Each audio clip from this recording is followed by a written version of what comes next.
I also want to mention that we have Joel Riedenberg and Doron Benatar, who are scholars here at Fordham, and they are co-convening the seminars. Doron is the acting chair of history, and Joel is a professor of law, and he runs a research center on Law and Information Policy. Law and Information Policy here at Fordham. So we're honored to be connected to Fordham and to these two scholars. You ready? Joel Riedenberg from Law School. Thank you. Thanks, Charles. So I am delighted to get a chance to introduce Alex for tonight's lecture. We're really excited to have this second event in the series here at Fordham. Alex Tsesis is an associate professor of law at Loyola. He teaches constitutional law, civil procedure, seminars devoted to civil rights issues. He's published numerous books, Oxford University Press, Yale University Press, NYU Press, in this field, dealing with speech and hate speech and anti-Semitism.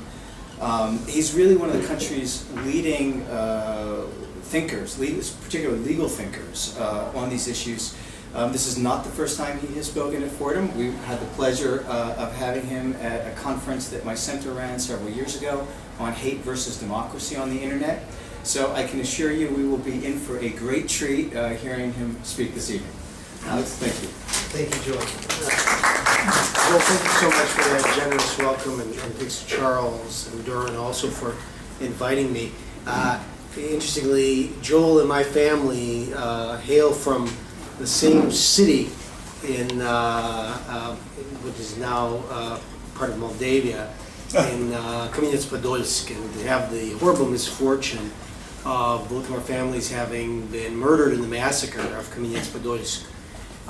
Even though our families, from what we can gather from having asked around, did not know each other, but it was really the first massacre that encompassed five-figure murders by the Nazis coming into the Soviet Union, far, far on the west. I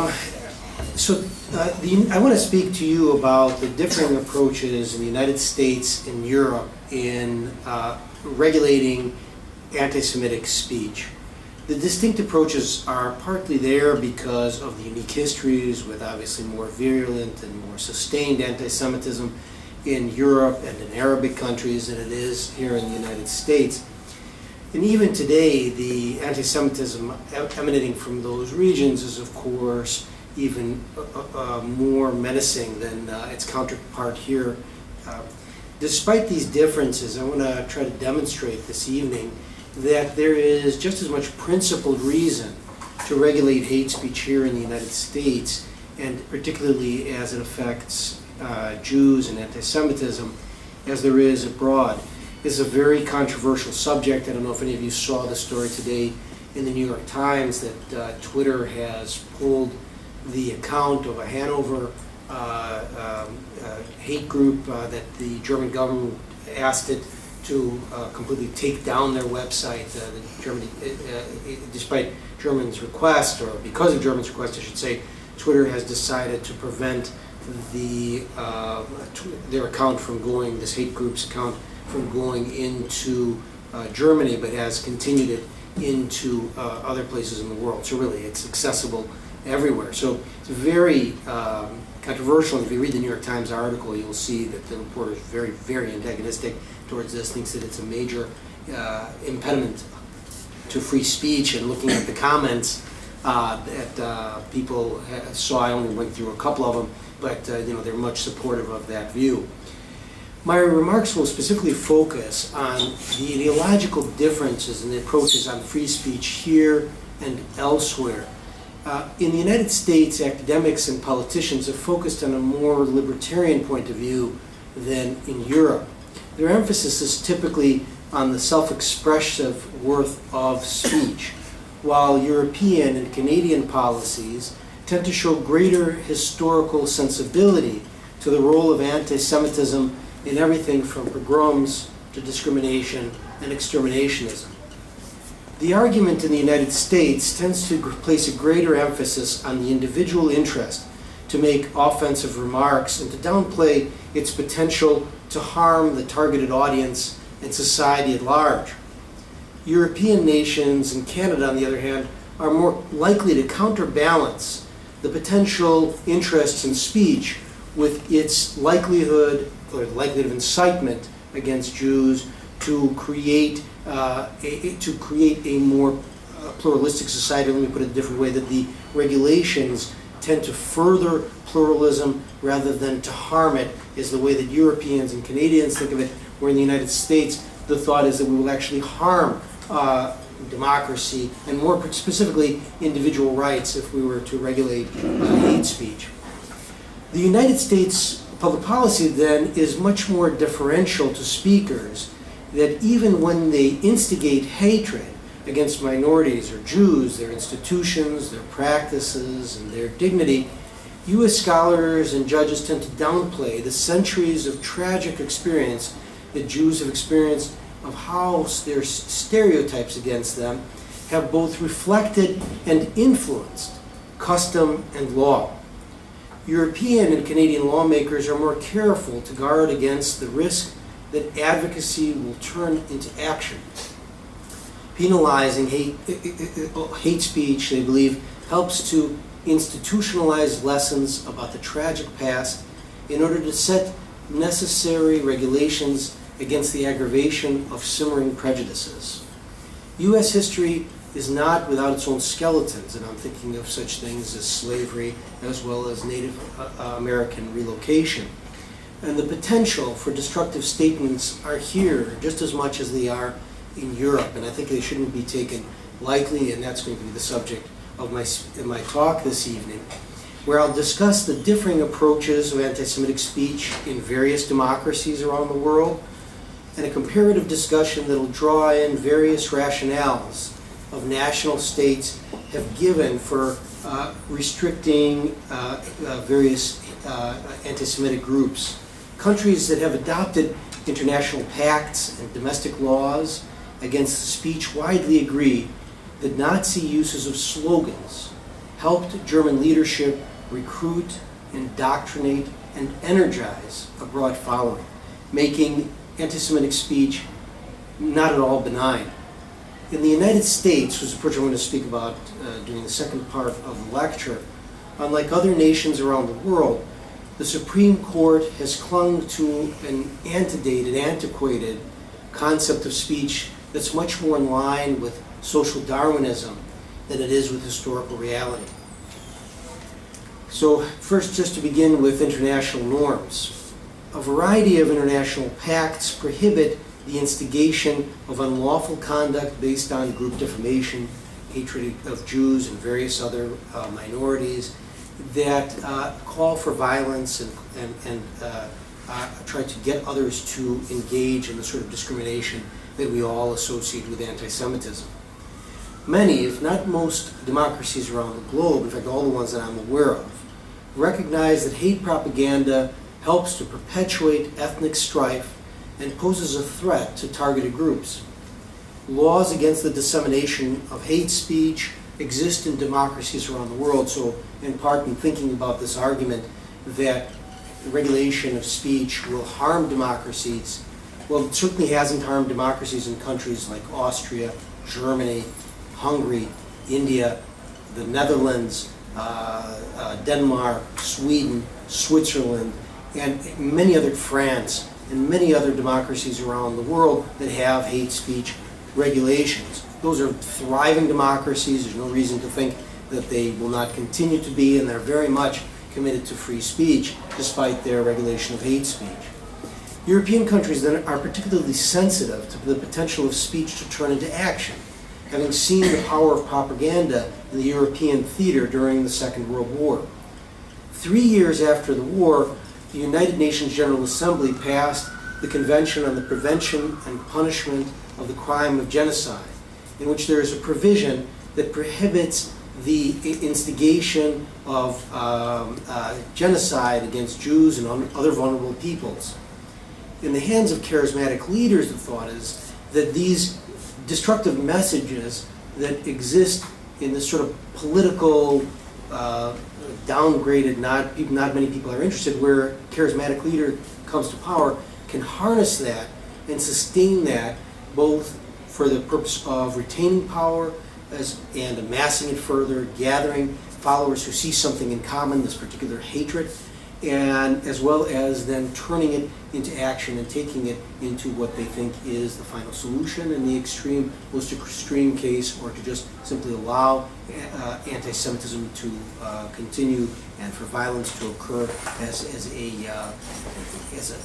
just a way for people to release steam and anger and find a common enemy rather than looking at the negative policies of the state.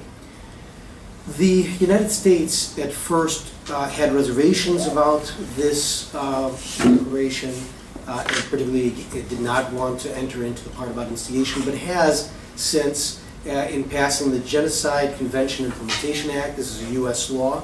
As far as I can tell from I've done an exhaustive search of it. Certainly there are no reported cases of any uses of this part of the Genocide Act to prosecute anyone for the instigation of genocide. We know that the Act, obviously, the Convention Against Genocide and the Punishment of Genocide, has not stopped these things from occurring. And if we look around the world, we look at, for example, the dehumanizing rhetoric in Rwanda by the Hutus against the Tutsis, calling them cockroaches, amongst other things, has also played a very important role in generating genocide in that country. And the Khmer Rouge, obviously, is another political form of mass violence that has happened since that convention.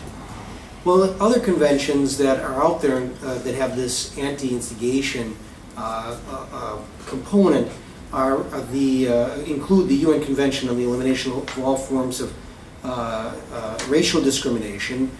This Convention Against the Elimination of All Forms of Racial Discrimination was passed in 1960 after a series of anti-Semitic events around the world. It was well recognized during debates on this convention that what was going on was that there was this increase in anti-Semitism so short a time, just 15 years after the end of World War II, with mass media coverage in the very early days of what had happened in the Nazi concentration camps.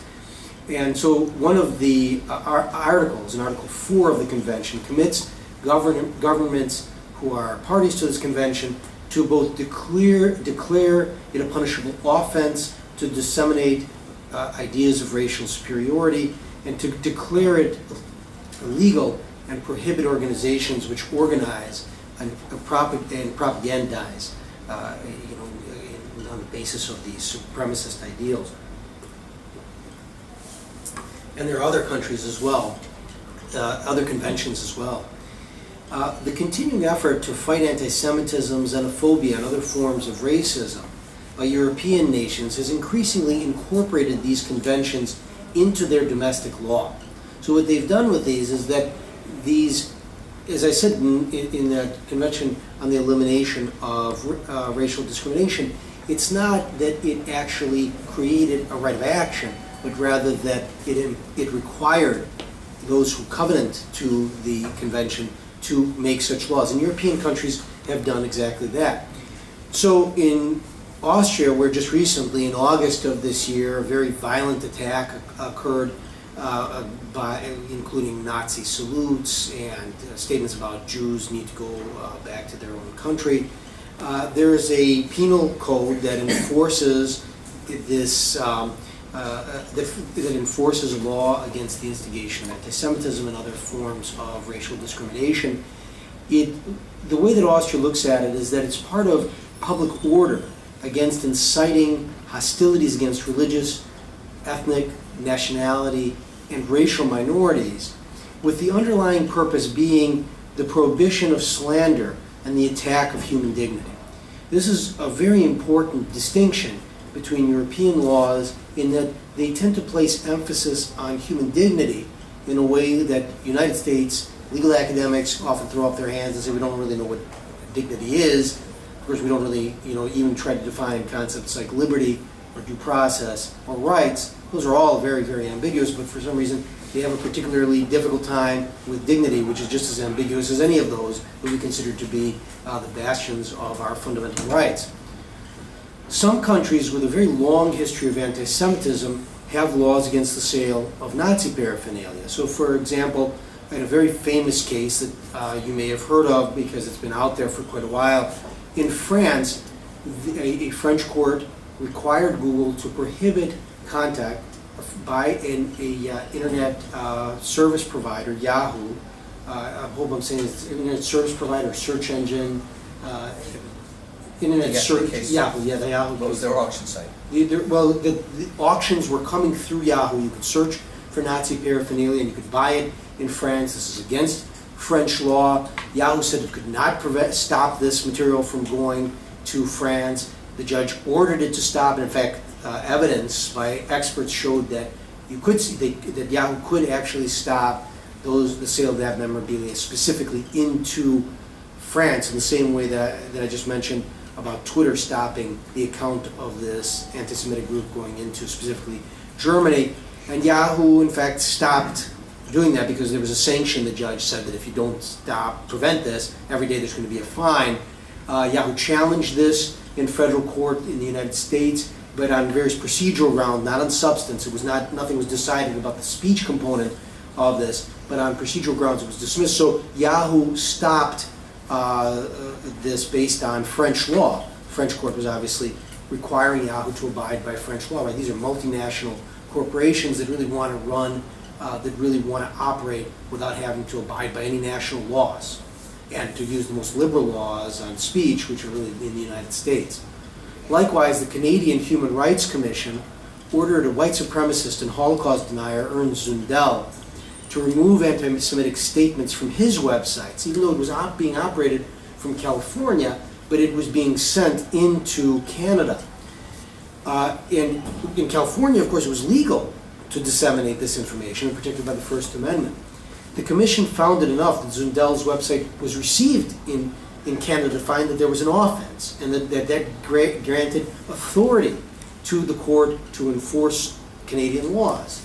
Right? Not only just because you might think there are different ways you could enforce law. You could say, well, if the illegal action occurs in our country, then we can enforce law. You could say if it occurs in the country or if its effect is in our country, either way we can enforce the law, and that's what the Canadian court did. That's what the French court did before it. German courts, like their French and Canadian counterparts, have also recognized that democratic society has an obligation to hold persons responsible for spreading hateful messages into Germany from outside its borders. So just 3 years ago, in 2009, Germany requested that a foreign internet provider bar websites that promote neo-Nazi ideology. It didn't order them to prevent this, but it asked them to do so, which is already making a communicative effect about Germany's commitment against anti-Semitism. Germany's memory of the real risks that can result from inflaming long-established hatreds and stereotypes, and the ease with which they can be incorporated into political rhetoric, have translated into policies that counterbalance the risk to a democracy and the high value it puts on speech. So it balances things out. The U.S. courts, just in very recent, in 3 recent Supreme Court opinions in the last about year and a half to 2 years, have prohibited the balancing of any other social value with the value of speech. They become extremely categorical. In Germany, on the other hand, there is a clear balance, because Article 1 of the German Constitution is about dignity. And then the other provisions deal with speech, and German courts allow for the balancing of speech with human dignity as well as the right to retain democracy, because after all, Hitler came to power in a democracy, and Germany's well aware of that lesson. So Germany's protection of democratic order and the dignity of others has led it to prevent incitement of hatred against particular segments of the population, advocating violence and discrimination against them, and insulting them and exposing them to malicious contempt and slander. The persistence of anti-Semitism and xenophobia in Germany, despite the horrific lessons of the Holocaust, have also led to the codification of prohibitions against the abuse of expression, free speech, teaching, the right of assembly, and association, all critical rights in Germany, essential rights to democracy, but ones that can be limited in order to prevent democracy, as it was in Weimar, from moving into autocracy. In Germany, as in many other European countries, there has been an increasing number of instigations and perpetrations of anti-Semitic acts. In one recent attack, Rabbi Daniel Alter was recognized as a Jew for wearing a yarmulke and was attacked by several Arab men in something that was quite publicized in Germany and around the world. In an attempt to curb the existing far-right parties, like the party in the Twitter issue that I mentioned earlier, there's also another major one called the National Democratic Party, the NPD is its acronym, in German. The German Interior Ministry has been investigating them in trying to exercise a provision of its law that prohibits the dissemination of anti-democratic speech, and it's amassed over 1,000 pages of documents about their activities and anti-Semitism. It's trying to move forward. It's very, very slow. And it's very slow because of the commitment to democracy. And when you think about it, for example, compared to the Israeli model, Israel also has a law that prohibits anti-democratic parties from participating in the Knesset. The only group it's ever exercised that against is Kach. So why? Because it wants to be exceedingly careful. Not because it doesn't recognize there's hatred from other sectors of society, but rather because, just as in Germany, there's a great care being taken care of. And these regulations are making a statement about the commitment of society against bigotry, but they are not really leading to a road of perdition and the end of free speech in the way that you see in U.S. media and you usually hear from First Amendment academics. The United States takes a substantially different approach to incitement than European countries that I've just reviewed. To begin, the United States valuation of speech is in every way places just as much import. It values it just as much as Germany, Austria, France, and Canada, who I just spoke about. What's different is a much more limited approach to regulation on hate speech in the United States than in Europe. The U.S. Supreme Court has often stifled the creation of laws that prohibit hateful incitement. And the court's recent decision, which I mentioned, prohibit this balancing of speech against other social values. So that provides the opportunity for groups to disseminate hate from the U.S., which they cannot do elsewhere, which is why Zundel was here trying to use this as a forum for his website. And most hate groups' websites come out of the United States because of the First Amendment. So they exploit First Amendment protections.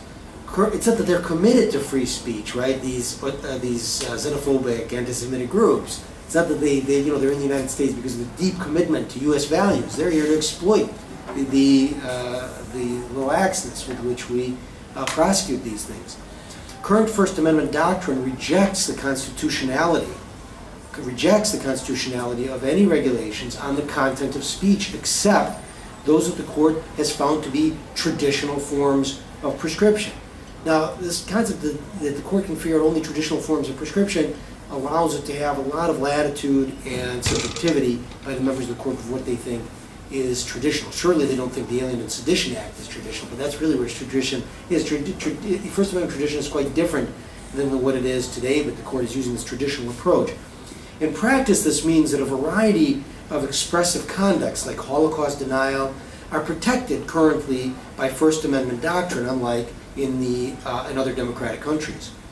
The different approaches to inflammatory speech arise from a unique national and cultural experience. Europe is obviously more aware of the extreme destruction that often follows on the heels of anti-Semitism. The United States is not immune to anti-Semitism. There were events in the United States like very well-publicized thing about the Ivy Leagues keeping Jews out. But it's obviously not reared its head to the same extent that it did in Europe.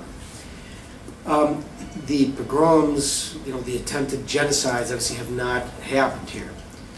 The case of Canada is different. So where we can look at Germany and Austria and France, and we can see a clear past where there was either Nazis that were actually there, or in the case of Vichy, Nazis in half of the country or sympathizers.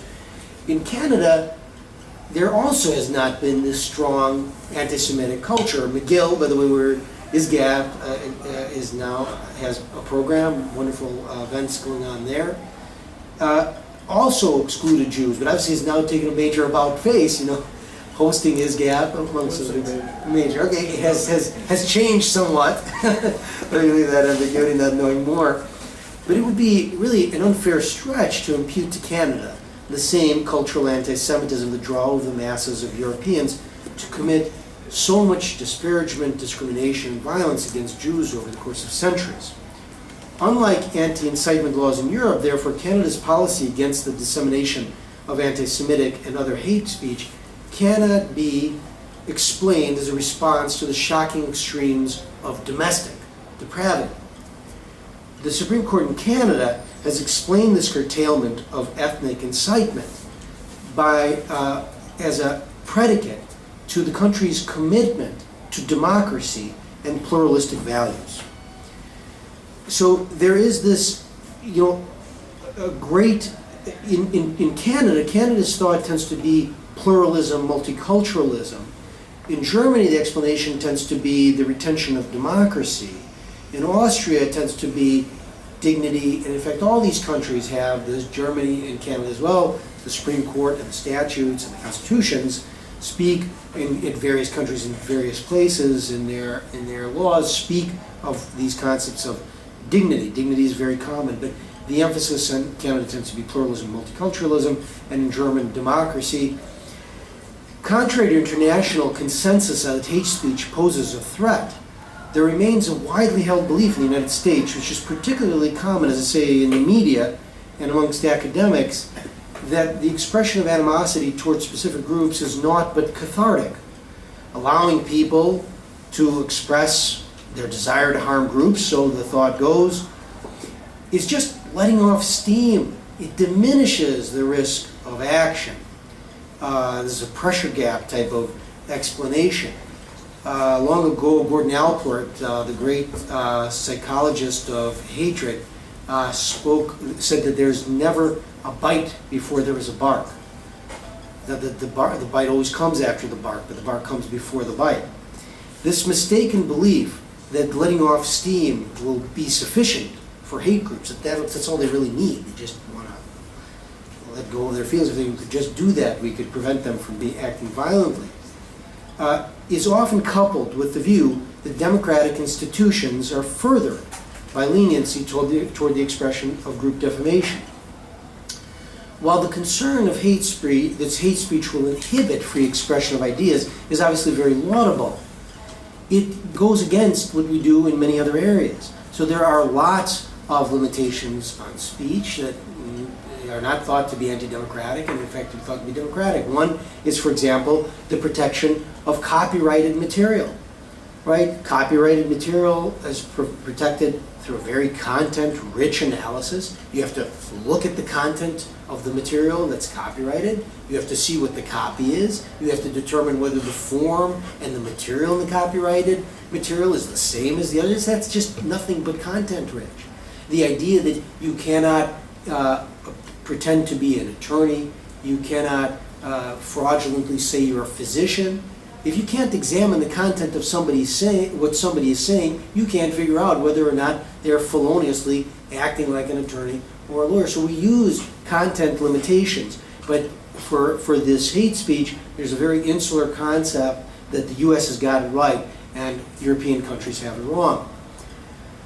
Moreover, the pluralistic values that democracies have in regulating hate speech in Canada and France and other countries certainly don't seem to be weaker, as I said, from these regulations, as I mentioned earlier. Indeed, the exceptions to the seemingly categorical U.S. restriction on content regulations on speech undermines the safety valve and democratic commitment arguments. While it's easy for somebody to say something like, my expressive speech, my liberty to be able to speak, allows me to open up a pornographic theater in a residential district. we say no, you can have certain limitations on speech that limit your expressive ability. Another thing is that the United States Supreme Court has recognized that limitations can be placed that nobody can campaign, no one can politicize 100 feet away from a polling place where you vote on the day of election. 100 feet from a polling place, if a state wants to prohibit that, it can. Now, we all know that voting is both cathartic and democratic. And yet here is a position where it seems like we're balancing the social value of politics and people's ability to go in the polling booth and not feel like they're being pushed by somebody against the right of the guy who wants to stand there and politicize. He too has a right, he too has a liberty right, but there are legitimate limitations that can be placed on him.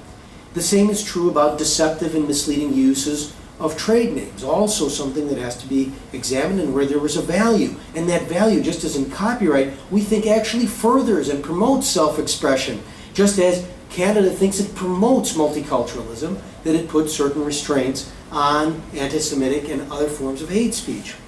Historically, hate speech in the United States has not enjoyed any protections, and this doctrinal stand comes from a case called Brandenburg versus Ohio, that said that only speech that is imminently threatening, that is to say there's a clear and present danger, it's going to happen right away, can be regulated. This granted hate speakers the same sort of rights that other political speakers had. It sort of legitimized hate speech as being just another form of political vitriol or political statement.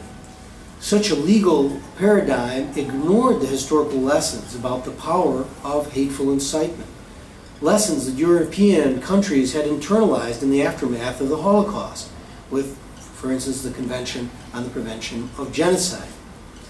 The evolution of anti-Semitic propaganda in Germany during the 19th century, which began with Adolf Stoker in 1879 being the first German politician who was able to effectively use anti-Semitism to win political office, right? He just went in, he was losing the campaign until he began speaking against anti-Semitism to the middle class, to the Mittelstand. He saw the response he got, he adopted it, and he won a seat. And that Wilhelm Marr, who created the term antisemitismos, which was supposed to be an umbrella term, a positive term, anti-Semitism, that would help political groups join together so that it would give them common power in the Reichstag, were very ineffective during the 19th century. They won very few seats. It was only after statements made in Germany during the 19th century, like the Jews are our misfortune, by the great German historian Trischke, and Judenfrei, Jew-free, which had very little significance until the Nazi Party and other parties as well took that as their slogans, and they had seeped into the culture. They were easily recognized. They were no longer new. They were no longer fresh, and they were dangerous, and exploited these hatreds to come to power, winning not when you count the votes in the 1932 election, which brought the Nazi Party as being the majority in the Reichstag, along with the Catholic Center Party, the German National People's Party, and the Bavarian People's Party. The majority of parties were committed to anti-Semitism in 1932. But if you look at the German election results of these of anti-Semitic parties in the early part of the 20th century, they had virtually no power. They were laughable. They were not taken seriously. So it took time for anti-Semitism, which of course had deeper cultural roots in Germany than it does in the U.S., to grow into a major political movement. The United States might not only learn from the European experience, but also be influenced by the anti-Semitic slogan's ability to instigate evil from what has happened in its own experience with the long-term effect of hate speech. Here, anti-black statements were critical to the development of pro-slavery thought, the gathering and the strengthening of John Calhoun and Governor Weiss in Virginia. If you look at the early part of the 19th century, People were apologetic. They excused having slaves. In the 18th century, people like Patrick Henry, Jefferson were embarrassed of having slaves. By the 1830s, the pro-slavery rhetoric had taken hold. It took years, it took decades. And the same is true of the savage image of Native Americans, which caused Native American displacement, which also had almost no effect in the 17th century when Native Americans were ordinary trading partners of the new colonists. But in time, these images of them not owning the land, and not having legitimate rights to possess property because of matriarchies and other reasons, wound up being excuses for misappropriating the lands. In one positive development just recently, in a case called Virginia v. Black, the Supreme Court showed an increased recognition that cross-burning can be truly threatening. This was a big change because there was no imminent threat of harm component. It's a case that's been almost ignored in the literature, unfortunately. And it essentially said that when the Ku Klux Klan rallies occur outside where the public can see them, and their crosses are burned with the intent to intimidate, then states can have criminal laws that punish and prohibit such public conduct. A practical application of that rule made it possible for law enforcement agents to prevent gradual cultural infestation of anti-Semitism, racism, and bigotry of other types that that grew in Germany, as I mentioned. However, where a burning cross is displayed in private, that still is something that is going to be governed by the Brandenburg test of imminence and allowed. But that's really, frankly, true in other countries as well, like England, where a private display of hate symbols is not prohibited.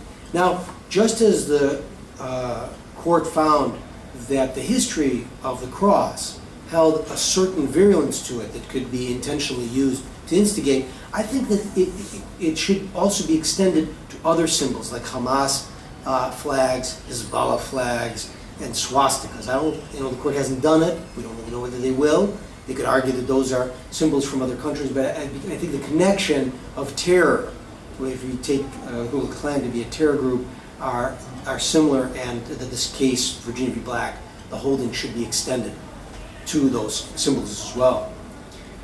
So in conclusion, there remains a significant difference between the way that the US and European countries approach anti-Semitic speech, and frankly, there's little possibility that there's going to be a resolution anytime in the future, with the Supreme Court now prohibiting the balancing of free speech from other social values. Until the US begins to vigorously implement international protocols prohibiting the disparagement of groups, Holocaust deniers and anti-Semitic bloggers will continue to exploit US territory to spread stereotypes and propaganda meant to degrade Jews and to justify the commission of illegal conduct against them. Besides the threats approach, which is what that Virginia v. Black case took, that another approach might be to revive the group defamation statutes. European countries use these group defamations. They recognize that a statement about the inexistence of the Holocaust is a false statement, that it's not a true statement, and therefore not protected by the same democratic values that are at the core of free speech in the countries that I mentioned from Europe. The Supreme Court has long recognized this group defamation doctrine. It's mentioned it in a couple of opinions, but it's something that most scholars say is no longer in effect. It has not been enforced for many years, but I think that people can try to revive it. As I say, the Supreme Court continues to cite to it as a legitimate doctrine, but it has not been tested in the near past. As things stand, neo-Nazi groups that seek to elude European prosecution rely on U.S. internet platforms to spread their anti-Semitic programs. It's time to look for ways to bring the U.S. in line with other democracies and to diminish the spread and effectiveness of anti-Semitism here and abroad. Thank you so much with that. Thank you so much. glad to entertain any questions or comments, insights on your part. Yes. There you go. Let me be devil's advocate for a moment. What would you say to people who argue that, it's long been known that when you prohibit something, it becomes attractive? That perhaps not prohibiting it, but let's compare how Jews feel in the countries that have those laws that suppress hate speech versus how they feel in countries that don't. Now, I realize there are many factors involved, but it seems to me that you could make a case that Jews are more comfortable in a country like the United States where that kind of speech is not suppressed than they are in many of these European countries that do suppress that hate speech. So, could you deal with that point? Sure. I think it's a very good point. So I think a couple of things there.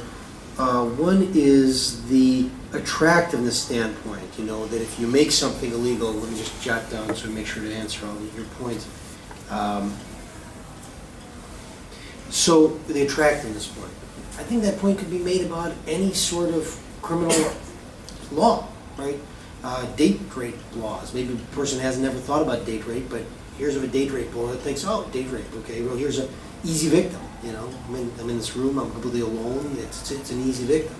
The same is true of all manner of other laws, right? Copyright violation, maybe, someone doesn't think about trademark violation. I mean, all sorts of crimes, people say that from sitting in jail, they often learn about crimes they never thought of. And so that often, by putting people in jail, I mean, one of the arguments that people have made about the reduction of the time that we sit people in jail, and also have argued for an increase in rehabilitation as opposed to punishment, is that we put these people in jail with people who are criminals, and they begin to learn crimes they just never thought about. They learn methods of doing breaking and entering, where they never realized it. Someone tells them, well, what you do is you look at a house and you sit outside it, and here's how you case the joint, and here are the tools you use. So I think, this could be really said about any sort of law. I think to the contrary, that what it does is it communicates a nation's disapprobation. So I think these laws should be used extremely rarely. Speech is too important for us to jump in like date rape or murder or something like that, and just to prosecute left and right. Not at all. These should be used very hesitantly. But we should be conscious of the fact that we are a democracy now is no promise that this will happen forever. In fact, we were not a democracy as far as women, as far as blacks, as far as many different groups in our history as well. And so another argument that's along the lines of what you've said that's made is that we give these groups a platform. For instance, there was a guy, an Aboriginal leader in Canada who was prosecuted, convicted, and then eventually appealed and acquitted. And people said, look, if he had made these anti-Semitic statements, if he just didn't prosecute him, people would have forgotten what he said. And he was acquitted eventually, after all, right? But the thing is, Canada made a statement that it will not tolerate that is not part of its society. So that in and of itself was worth it, because a Jew or any other person of any other group can go to Canada and feel that he has the country as a legal entity on his side in case somebody scrawls something. It's not definitive, and your view is a very legitimate one, but that's my response to it. Sorry, back there. Yeah, most of the examples that you gave of countries with laws that are in place that you think as examples of what the U.S. should do, they've been in place for 50 to 60 years at most. Any examples you can give that have been in place for a much longer period of time that have stood the test of time, and then what do you think the downside? What are the risks to those laws? Just to play the other side, and given one side of the coin, what's the risks to those laws that the governments have used those laws? So two questions. There are no longer precedents than those that I'm aware of. I mean, they could be out there. I've never researched it to see what was there before the Second World War. But the thought is that really it was the Genocide Convention that began this, and that it was while it was always the case that there were xenophobic points of views that drummed up people and dehumanized the other and allowed for people to slaughter and to butcher other human beings, looking them right in the eye and thinking of them as not being human, that it was really the mass atrocities of the Holocaust and the effectiveness of the Nazi machine to use that propaganda that led to the Genocide Convention. And then it really was the creation of the UN also, and that these countries committed themselves that they would make these laws. So I'm unaware of any other examples. The downside, right? The upside is they've prosecuted a variety of groups. The downside, I mean, to make the counter argument to my point, is that you could say, some people say that hate speech laws, just like hate crimes laws, tend to target minorities. So they'll say, for instance, that that groups that are considered the other, gays and lesbians, for example, tend to be targeted because people don't think of that as normal behavior, or that hate crimes laws, which is also analogous or similar to hate speech laws, are more used towards minorities. I really don't buy into that, because I think that if there's anti-Semitism coming from Farrakhan, it's just as bad as anti-Semitism coming from David Duke. And you prosecute whoever you prosecute, right? Where there's abuse of the system, there's abuse of disorderly conduct ordinances, with most sweeps occurring in black neighborhoods.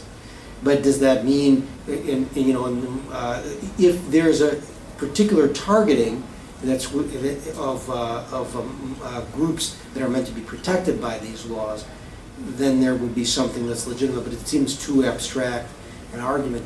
I guess another argument against this is that it doubles down free speech and might later cause diminution of speech in other areas. That just hasn't happened with such things as harassment laws in the workplace, right? You could say Title VII, which perhaps prohibits sexual harassment, so I can't put Playboy centerfold in my cubicle at work because people, if it offends people, you could say, well, it diminishes my ability to free speech, other people's free speech. But we just don't think of that as a society. We think that other people have certain rights and sensitivities that we should honor, even if it's a minority of those people. Again, I see the other side. I think it's a completely legitimate argument, but I think that there are strong arguments here. I think you had a question. Well, it's about hate crime legislation, but you covered. But do you want us anything else, anything further? No, I'm fine. So I think there are motivation issues there. Those are the difficulties. I think Joel had his hand up, then Charles, and here, and then yeah. So I have one radically provocative question, and then, if I could, two related points. The radically provocative one is following up on your comments on Virginia versus Black.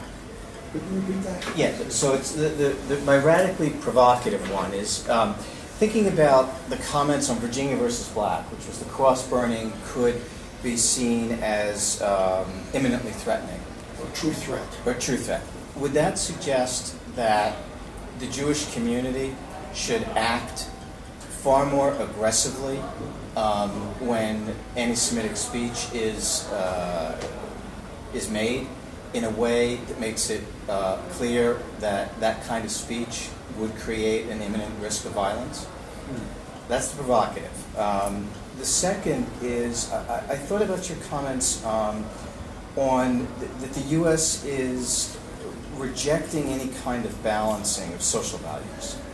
And I wonder if there might not be, going forward, a way of looking at balancing within the First Amendment itself. Because the First Amendment also has freedom of association. Mm-hmm. And I wonder that to the extent that you could make arguments, anti-Semitic speech, the impact of that, the incitement created by that, is harmful is harmful to the associational rights of the Jewish community.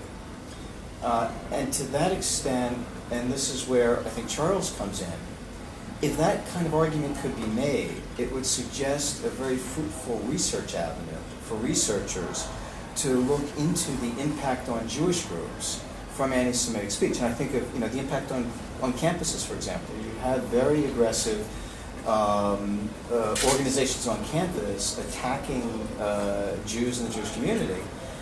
If you can research and demonstrate what's the impact on Jewish students on campus, that it's impeding their associational freedoms, whether that might be a way of getting it.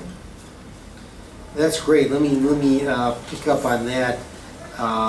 It just because it was the question we just had, so nice to transition with it. I think that's spectacular, and in fact, the way that those cases are drafted, that say you can't balance free speech against other social values.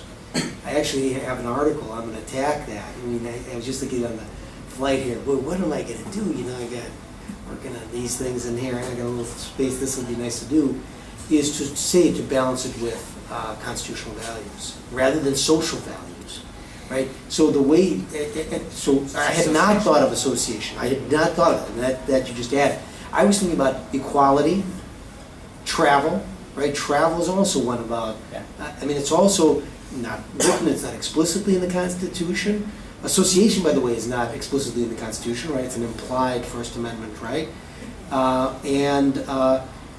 Equality is there. And so maybe the way to go from the court is to say, well, you can balance it against other constitutional rights. You have right to peaceable assembly is explicitly stated in the First Amendment. Yeah. And if what happens to a campus group is because of the assertiveness, the Jewish groups can't peaceably assemble.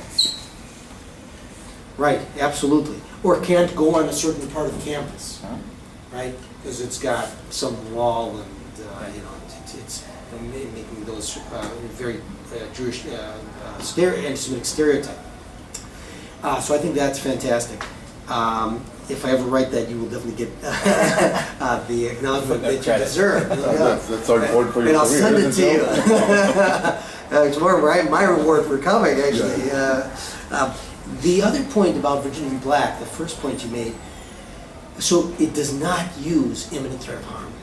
The amazing thing is it's a true threats doctrine that comes from that case with the Johnson, that threat made supposedly against Lyndon Johnson, where they upheld the true threats statute. All it said was that you had to prove intent to intimidate.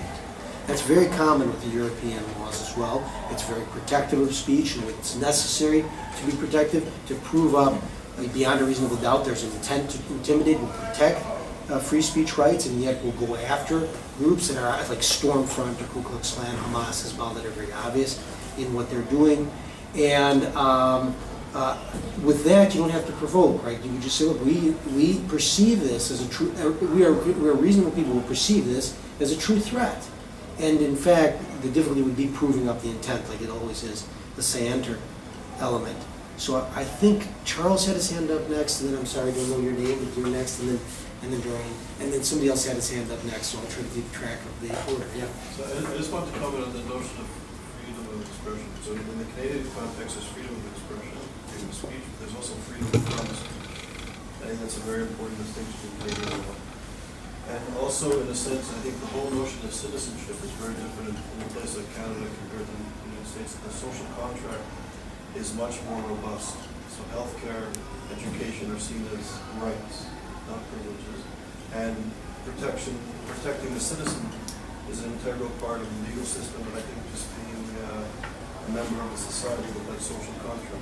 I don't know if citizenship plays a role in these issues as well. And now for a second thought, to bring it back to contemporary anti-Semitism.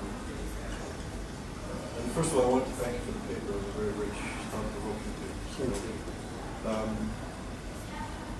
Contemporary anti-Semitism, in a sense, I would argue, everybody certainly agrees, but contemporary anti-Semitism at the core, I would say, is sort of the demonization of Israel, and via the demonization of Israel, Jewish communities in the diaspora that are supporting this racist apartheid, colonial entity.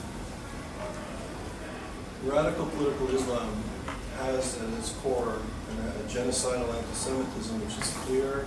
It's part of its theology, it's part of its military policies, it's part of its political speech and aspirations. It's clear and unequivocal and open and honest and in your face.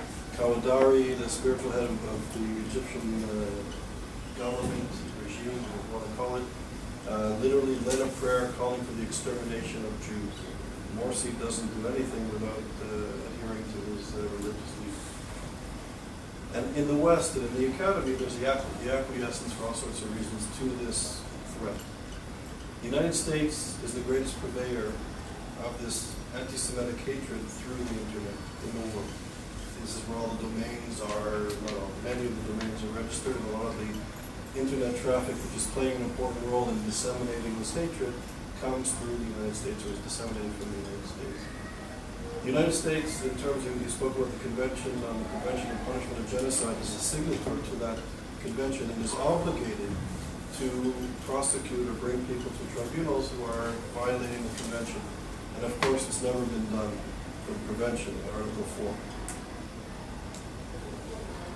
4. As a legal scholar, if what I'm saying is true in terms of its anti-Semitism, the genocidal anti-Semitism, I don't think we need to be so worried politically, maybe the legal jurisprudence and the importance of the past cases of the president. I'm not a legal scholar, and you are, is important. But politically, in terms of studying contemporary anti-Semitism, the crosses and the right-wing stuff in Idaho, or some guy opens a store in India with the name Hitler, it's not so important. Our administration here is funding the Muslim Brotherhood in the tune of billions of dollars. They're supporting all kinds of characters that are literally genocidal in their anti-Semitism. And yet, legally, the First Amendment guarantees all sorts of freedoms. What do we do? What is there a legal remedy? Is the government of the United States obligated to draw red lines on those who are inciting to exterminate people? There is, I mentioned this. First of all, you said it much better than I did, so let me I won't be able to add a whole lot. There is this law that I mentioned, I'll be glad to give you the citation to it, it's in my paper, that trying to think, it enables the U.S. commitment to the Genocide Convention. And so it obligates the prosecution of genocidal incitement, which would include what you just mentioned. As I said, I've looked at all the extant cases, and nobody knows you've been prosecuted. There are other provisions of that act. They have been prosecuted, but not the one about incitement.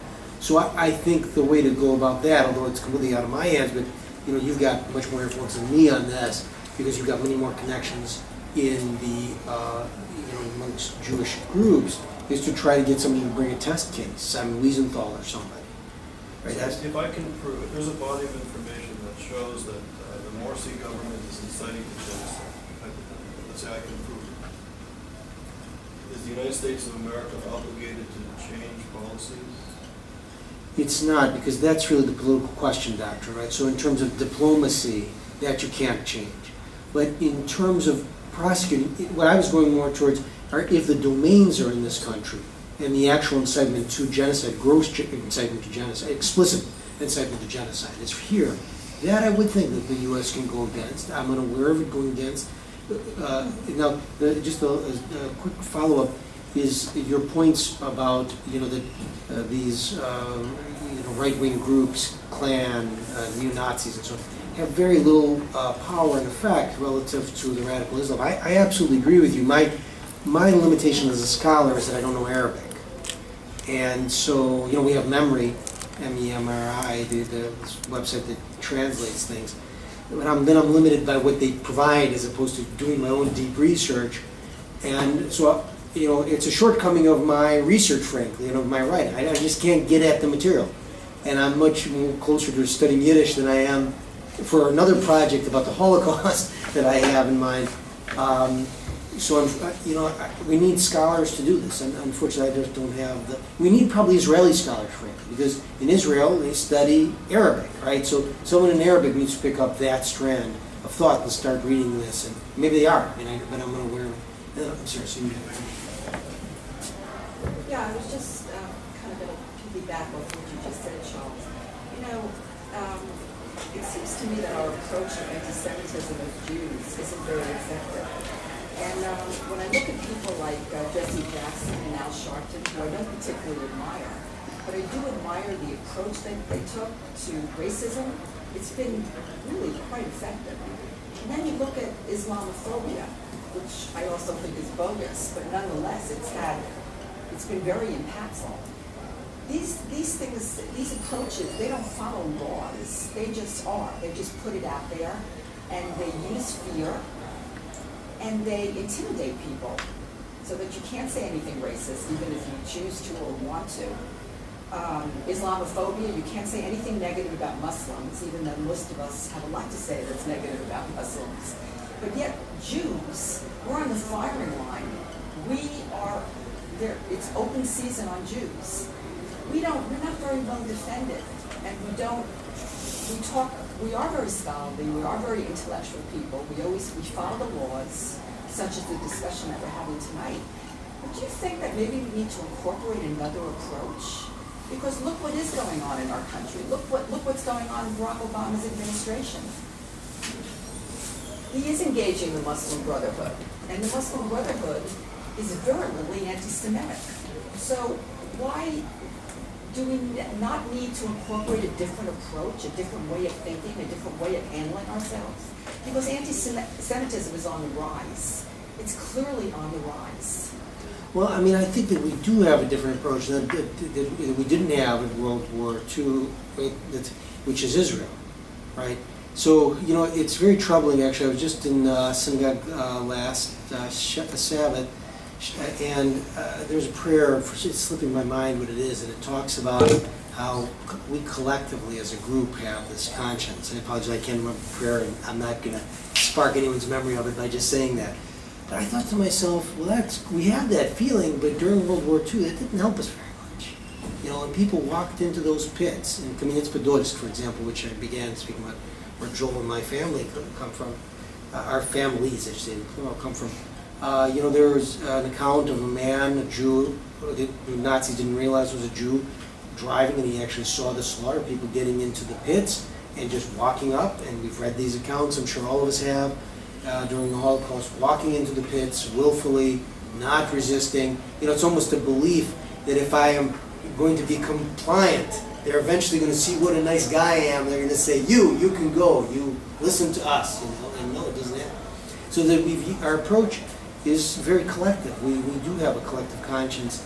And that, you know, unfortunately didn't work particularly well, except for the few partisans out there who fought.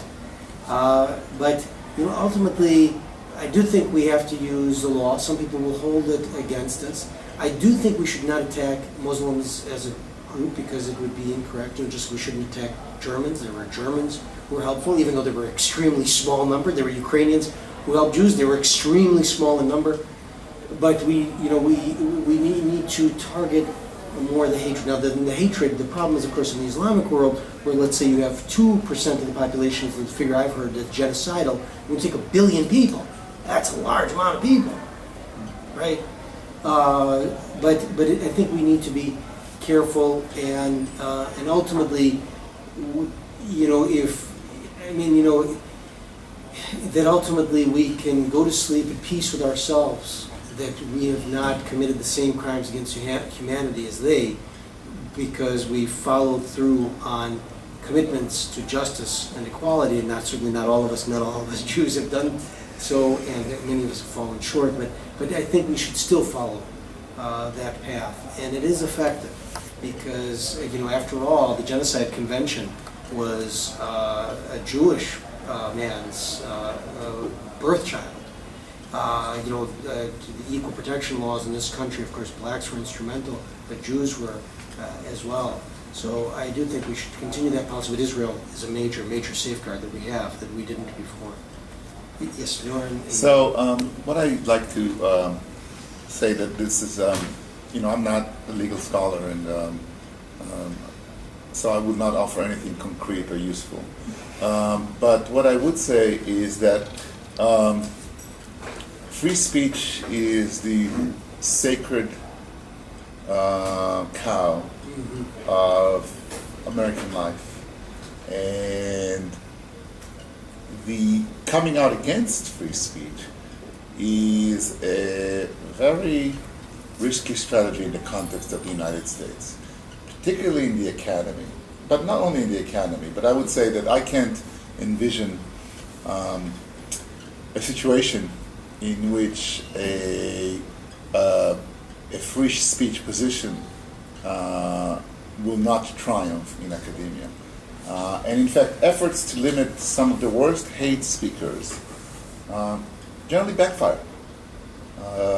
There was this famous Irish poet that was invited to, I forget his name, he's a very anti-Semitic guy who was invited to speak at the literature department at Harvard a few years ago, and people were upset. I mean, he was really a jerk.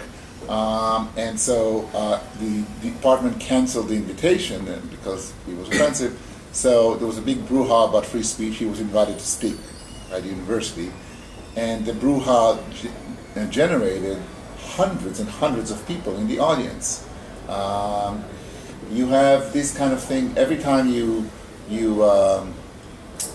we had an event at Yale. I live in New Haven, that's why I say that.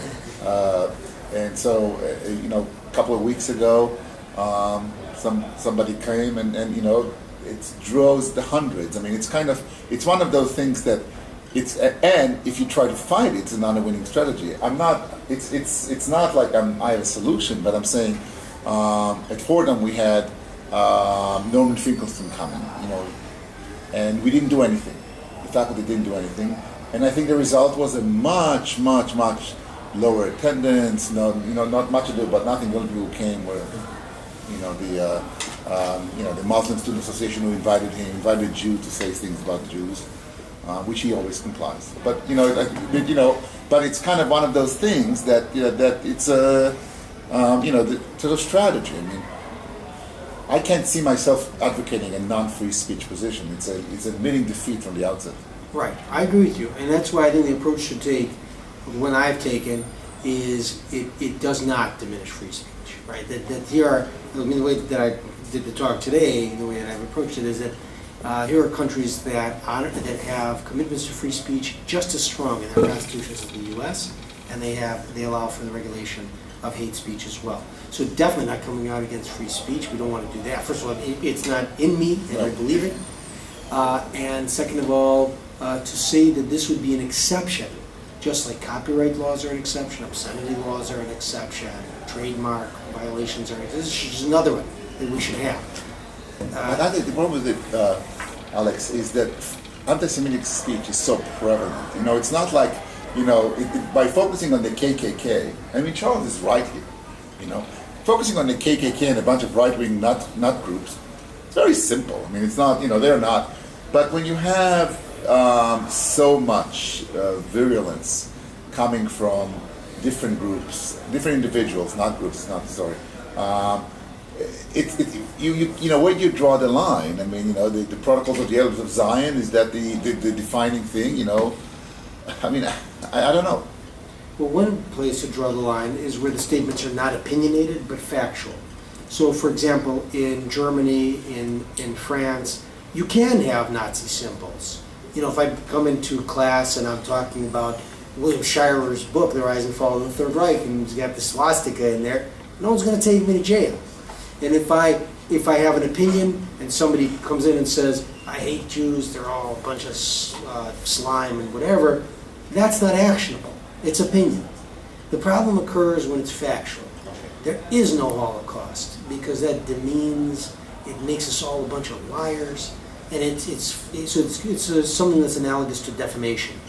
People who oppose this will often say, well, first of all, that's not constitutional, and I don't want to go into the details of that because that really is technical, although I'd be happy to talk about it one-on-one because that has to do with this precedent going into a public figure as New York Times and so on. It's just we take too much to explain.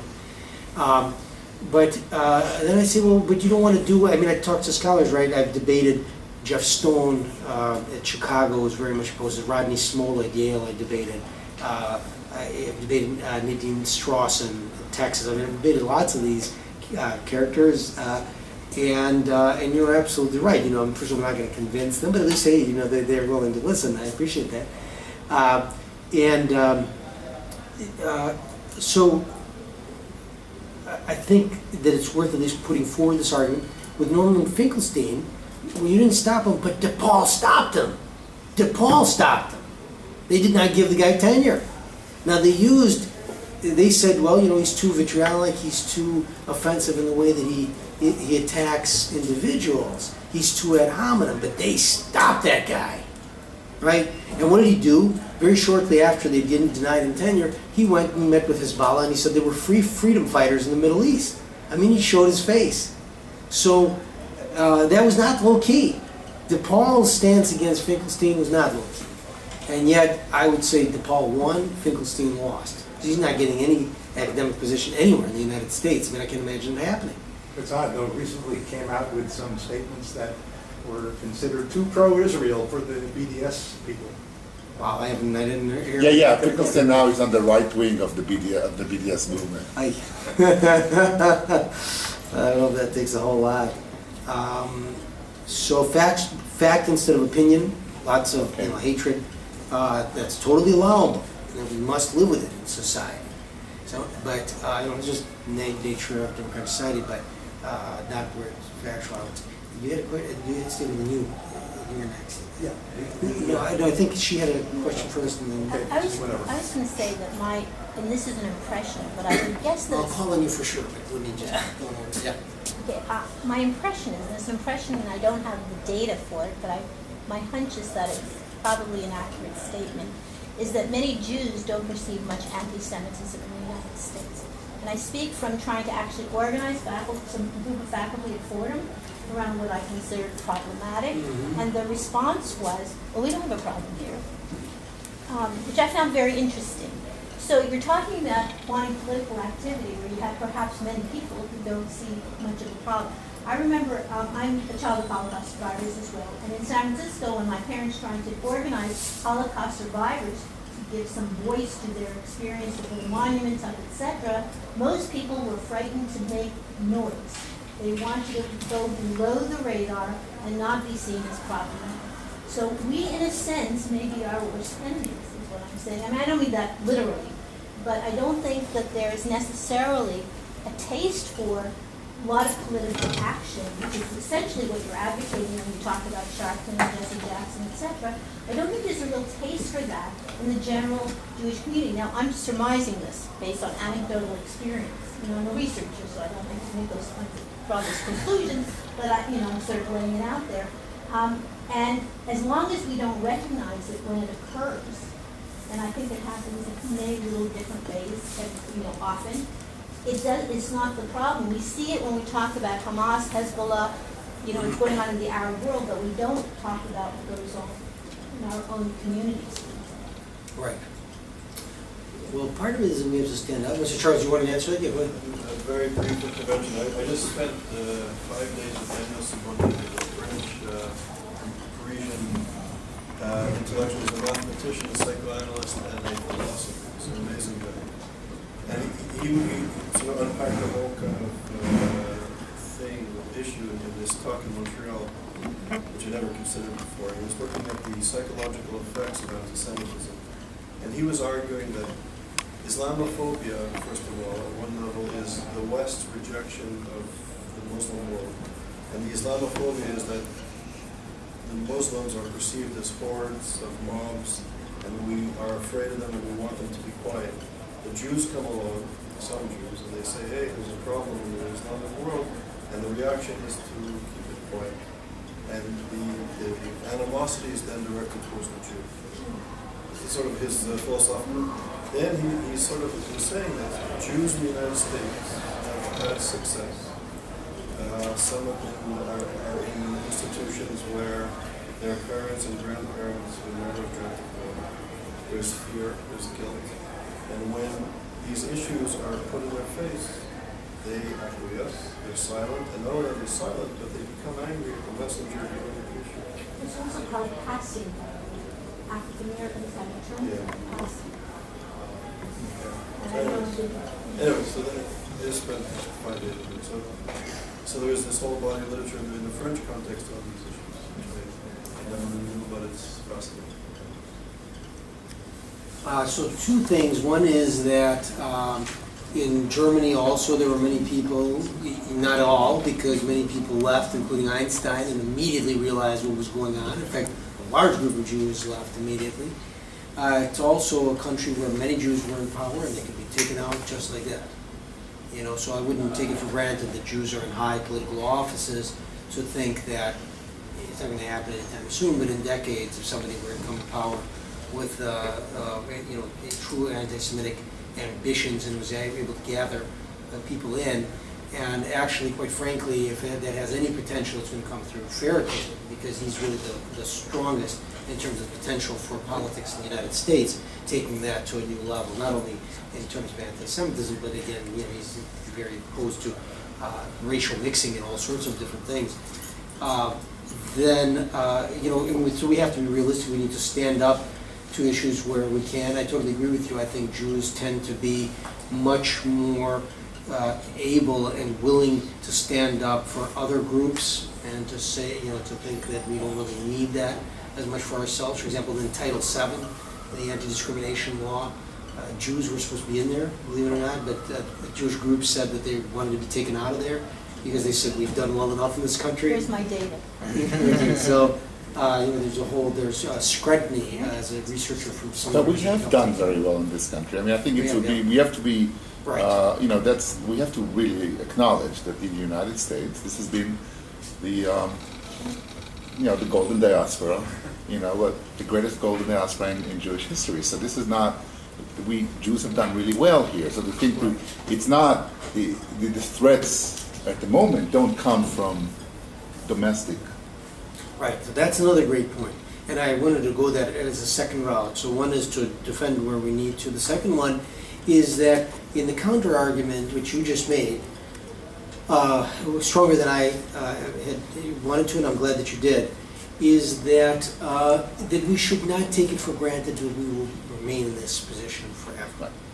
It's easy to think that this is the way it was, and it's feasible that Jews in other countries thought something similar. And Germany is a great example. That surely we, who were veterans in World War I and who are so established, will not seek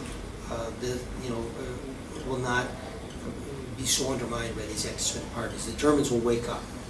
But we shouldn't take it for granted. And I do think that having laws that prohibit hate speech towards Jews and other groups is critical because it continues to communicate that we will not consider this to be legitimate forms of speech. We will not say, oh, well, let social Darwinism have its course, which is with the marketplace of ideas doctrine in the First Amendment, which Oliver Wendell Holmes came up with before, well, really, it's actually Mill's idea, the philosopher Mill's idea, that Holmes adopted, this idea that in the marketplace of ideas, the truth will triumph. But if you look at Holmes' other writings, Holmes is a social Darwinist. He doesn't believe there's anything objectively called truth. He thinks what happens is that the stronger social movements have their way, and whatever they say is truth is truth. He's very clear about that. And so if he actually says in a case called Gitlow, a First Amendment case, that if the proletariat totalitarianism were to come to power, then it should have its way.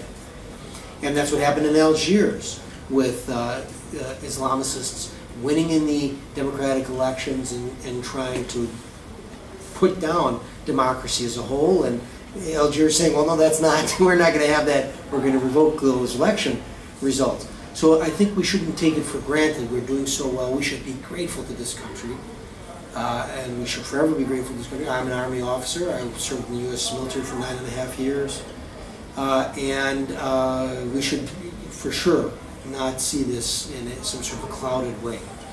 But we should also be cognizant of the fact that it might not be forever. And we should be cautious about future generations as well. You had a question. Yeah. My question goes back to the different approaches in America versus Europe. And so what I've been sort of perceiving with your definition of hate speech is that there's 3 different levels almost. There's the speech that dehumanizes the other, and then there's the speech that like incites violence, like immediate violence, like in the Black court, I forget. Virginia v. Black. Virginia v. Black. And then you were talking about in like speech that incites genocide. So those like almost 3 different levels of hate speech, that's just how I'm taking it right now. And so I'm wondering your how you would put this together with the recent, and in what you think the U.S. governments should be doing with the recent subway campaign ad in New York City that was, I forget the exact words that it used, but it was like a private organization that put up subway ads that used, I think, the term like take the civilized path, like support Israel, and it dehumanized, it like made the Palestinian, the terrorist, whatever word it used. I'm not sure it used anything. It was just like, take the civilized, and there's a huge brouhaha over it, and people found it offensive, but no one took it down, and there was even a woman who was arrested in Times Square for defacing it, just because that's against the law, but this particular poster or advertisement campaign that some people felt counted as hate speech wasn't against the law. So I'm just wondering what you think the U.S. government should have taken a different stance on that, kind of like, would that have been permitted in Europe, that particular subway So the campaign? dehumanizing aspect of it will go nowhere in the United States, because that has to do with violations of dignity. Mm-hmm. And there's a German, the very first part of its basic law, the first section, protects dignity rights. Mm-hmm. There's some movement of that in the United States. The Supreme Court talks about it. For example, it spoke about it in a case called Lawrence v. Texas, which protected the intimate rights of gays to engage in intimate contact. It spoke of dignity rights. It speaks about it in different contexts, but it really, Justice O'Connor has spoken about it as well, but it has very little weight. So dehumanization will gain no traction in the U.S. Where it might gain traction is these anti-incitement laws, anti-genocide laws that Charles proposed, and just laws where there's really an instigation, an intentional instigation to get people to commit crimes against humanity or violence against individuals, and on the basis of hatred, where you could have laws that either are separate laws that are very specific about that form of instigation, as opposed to another form of instigation, like let's just go steal some money, and here, because this person's a Jew or black or Instigation against a group. An identifiable group, that's right. And I do think that would work. The other type is group defamation, where you say something that is false about an entire group of people that harms them. You have to prove harm, so it can't be simply, we don't like it, it hurts our feelings. That's never going to go anywhere. It wouldn't go anywhere in any European country that I'm aware of. You have to actually hurt their dignity in Europe, and here you would have to hurt their reputation and ability to get a job, and ability to retain a job, that sort of thing. What's the difference between hurting dignity and hurting your feelings? How do you legally delineate those two? I don't know how Europeans do it, though, and again, I don't think it would work here, but dignity, where here it would work is that you would actually have to have a cognizable harm. That somebody lost his or her job, it caused severe emotional distress, that's just a very difficult thing to prove, and maybe that would be sort of a tort. Richard Delgado's proposed that. Take the particular ad, the actual text of the ad, is the more, there were several, but the one I think you're mentioning, it says, in any war between the civilized man and the savage, support the civilized man, support Israel, defeat jihad. Right, so to me that doesn't look like hate speech at all. I don't see any instigation, any intent. Right, so that just looks like free speech. The same thing with, I don't know if you ever saw the cartoons, the Danish cartoons. Yeah. Denmark thought those were not instigations. I've looked at those cartoons. They don't look like instigations to me. They just look like a bunch of opinions. The same thing on the flip side, to make sure that people know that by commitment is equal. Right, the boycott and divestment movement also seems to be like a free speech movement. I think more speech, in fact, counters that form of speech. But what I'm talking about are really extreme situations that have, in other places, drawn democracies into autocracies. And that we need to be cautious and not take for granted that democracy is forever. Well, we've hit our, Charles, go ahead. We've hit our bewitching hour. Great job, Alex. Great job. Thank you so much. Thank you for coming. Alex, thank It's you. been an It honor. was amazing sessions. Thank you. Just very briefly, the next session is November the 8th. We're having, I think, a very interesting speaker. His name is Haris Rafiq. He's a Muslim. He's an old friend, by the way. And he does work on radicalization. He was actually quite radical when he was a young person in northern England. And he works with young kids who are radical to kind of bring them back into the mainstream. And he's an advisor to the British government, both the Labour and the Conservative governments, on dealing with Muslim minorities in Europe and radical Muslims. And he's a serious thinker, interesting experiences. I think he'll do a very good session with us. So November the 8th is in 2 Thursdays from today.